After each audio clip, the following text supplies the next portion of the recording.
I am in the best mood. I can't even tell you. I just woke up at 6:30. Never underestimate the power of sleep, especially if you're bipolar. I have the song playing in my head. You don't know what it's like. Well, or you don't know what it's like to love somebody the way I love you. About God and life. I don't feel negative. I feel positive and grateful. I am so sore. I walked miles yesterday,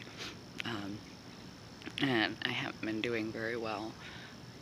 And a big part of that is lack of sleep. When you're manic, lack of sleep comes easy. If mania transitions to anything else, chronic lack of sleep can destroy your life. Please get your sleep. Whether you're bipolar or not, please get your sleep. It has way more of an effect on your body than you realize. I am drinking decaf coffee. I have been drinking decaf coffee. I'm going to stick to drinking decaf coffee. Because I can literally feel my body waking up when I first stand up. My heart race. As I move about.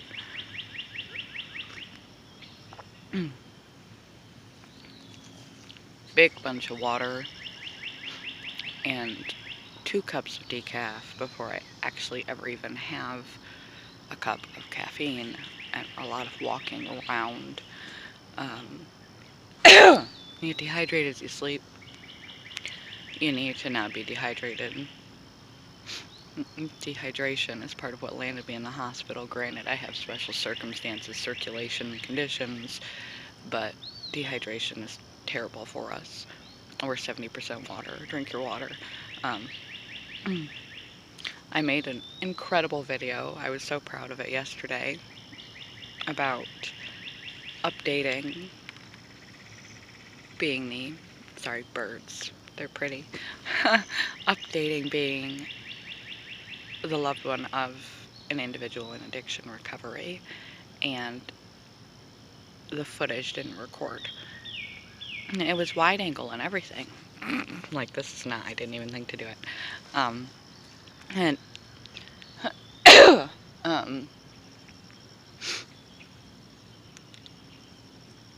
I wish I could post that. It was really relevant. And I was, despite an awesome video, I was not in a good place, and I haven't been in a good place. And a primary reason for me is simply lack of sleep. They use it as a form of torture for a reason. I saw a girl. Many people I know have quit smoking. They beat me to the punch. And I wanted to do it because I felt like it was not only something I could do, but something I could do to help other people. And I think I needed to not be first, because if I'm able to quit smoking, I'm going to count that to God, not to me. I'm addicted to that majorly. And I need it to not, for my soul and my ego bubble popping, I need that to not be the first. I need not to feel like I can take credit for other people's effort, other people's struggles. And a girl that had been the first to quit smoking, I saw her smoke yesterday after several days of not, and I felt bad. I didn't say anything because it's not my place, but I felt legitimately bad for her for picking it back up. I want nothing but good for her, and that made me sad that she picked up, but proud of myself for wanting nothing but good for her. I woke up just in time to see the sunrise. I am so sore. But I am so grateful. Please, people, get your sleep. And when I can think straight, it was such an impassioned video about supporting an individual in recovery. Um, as to where things stand now, after some time, and I thought it was kind of important subject material to recapitulate over time, because it changes over time. And I always go to the individual with the addiction and have them review that video before I post it, because if you're not there, you don't know. And I think it's important, if somebody stumble on my suggestions of here's how you help someone the right way with an addiction who's legitimately in recovery, that it be valid advice as far as someone who's actually in addiction recovery feels, that I don't say or suggest anyone do anything that would be hurtful or counterintuitive to someone in recovery. So I always have that person review that footage. And I went to have them review it and it didn't work. But it'll come back to me. But it's sort of like, because I care about this person so much, and I'm so proud and happy for them, and so it's such a big piece of my life and their life, and how life has changed, and how my prerogatives have had to change, and my positioning has had to change, that anyone in a similar situation with a family member in addiction is going to find themselves having to keep pace with things along the way. It's on the better side when it's recovery, but it's always a portion of things. And I really think it was important, but my feelings, it was pure heart and pure experience that came pouring out, like if you sent a impassioned love letter, to your dearest, and just poured your soul out. It was nothing that I could recapture or recapitulate without it sounding contrived. So it might be a minute before I redo that, because I don't think I could spit it out nearly as aptly as I did. This is a long happening now video, but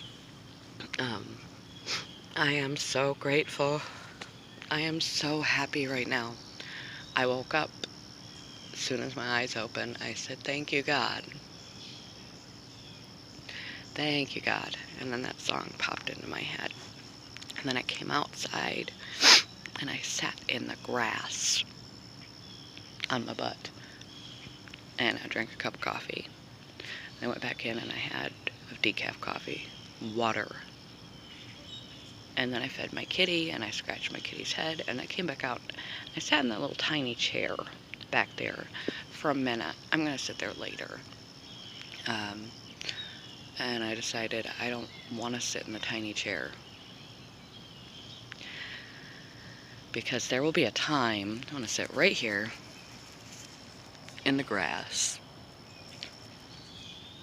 like I usually do when I first wake up. I'm so glad I'm alive. And there will come a time, just like everything else, when potentially getting up and down from sitting on the ground ain't so easy. I remember when I was younger hearing people say, oh, you kids have so much energy, I wish we did. And I never understood. I'm like, why don't you just get up and move? That's all we do, is just go move our legs. Now I understand. You wake up sore and achy and tired and all of those things. I also remember older people telling me, Oh, if I sit in that chair, I don't think I'm going to be able to get back out of it. And it wasn't as low as that little guy, let alone on the ground. There will come a day when I may not be able to sit my butt on the grass and rub my little palms in the grass. And so I'm going to enjoy being right in and on at nature, getting up and down from the ground, as long as I have that capacity. I appreciate every little thing. I woke up just in time to see the sunset with sleep. I am so joyful. I see a runner. That's the second time I saw her. When I first woke up, I saw her run by. As I sit here, drink my coffee, and had a cigarette. And, with asthma, my lungs are not good. Between the other condition and the asthma, I won't ever be able to run. Even if I quit, my lungs aren't good enough. There's a lot of things a lot of people can't do. I can walk for miles. If I quit, I've been seeing kayaks everywhere. If I can quit, I can kayak, I can hike, I can still do so many things. I may have took it to a place where I took running away. I did that. It's okay. I don't have to be able to do everything. And good for her. I'm just so happy. I'm so happy. Never underestimate sleep. Thank God. Appreciate every little thing. Everything. And have love for everybody. Everybody wants to be first.